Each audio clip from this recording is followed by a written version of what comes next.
Bonjour, je m'appelle Fabrice Dalméda, je suis historien, je suis professeur à l'université Paris-Panthéon-Assas et j'ai écrit un livre, Génie du mal, comment ils font l'histoire, aux éditions Plomb.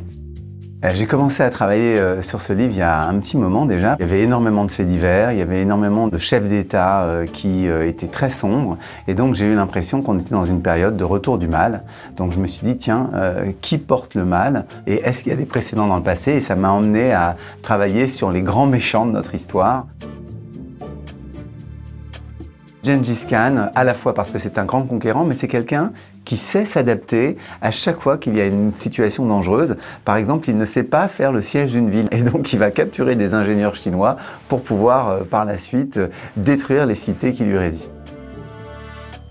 C'est Mao Tse-tung, parce que c'est quelqu'un qui est à la fois cynique, calculateur, qui est capable de faire de vrais grands massacres, et quand on lui demande de venir au secours de sa population parce qu'il y a une immense famine, il préfère continuer à ce que sa population meure de faim pour avoir un petit peu d'acier, pour moderniser le pays. Je pense que ce n'était pas un vrai grand homme d'État.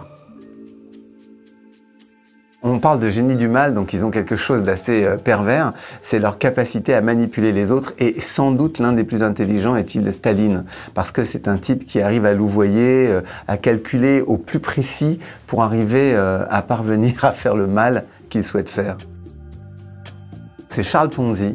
En fait, il est très passionnant parce qu'il part de rien et il va monter une espèce d'escroquerie flamboyante dans laquelle on devait se servir des timbres pour faire une spéculation et il va réussir à obtenir pratiquement 15 millions de dollars d'investissement avant qu'on se rende compte du poteau rose et que tout s'effondre. Mais toute sa vie, il continue à se raconter des histoires, à raconter des histoires aux autres et parfois même à essayer de les escroquer jusque sur son lit de mort.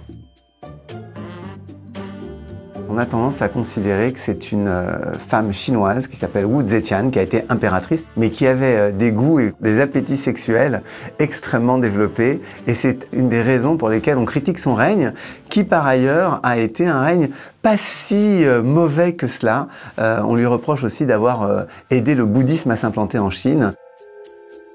C'est peut-être Pauline Nyiramasuhuko, c'est une Rwandaise qui est dans l'ethnie Hutu et au moment du génocide des Tutsis, elle va être la responsable d'une région et elle va encourager les hommes qui sont mis à son service non seulement à violer des femmes mais aussi évidemment à massacrer à l'arme automatique. Et elle est présente sur les sites des massacres, elle propose même d'apporter les jerrycans pour brûler les gens.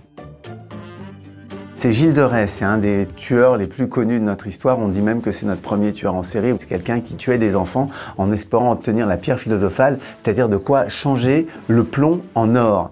Et donc il tue des gens, il fait des dévotions au diable, il est condamné par la justice religieuse. Et le moment où il monte sur le bûcher avec ses complices, il y en a un qui lui dit « Est-ce qu'on ira au paradis ?» Et lui, il lui dit « Mais oui, bien sûr !»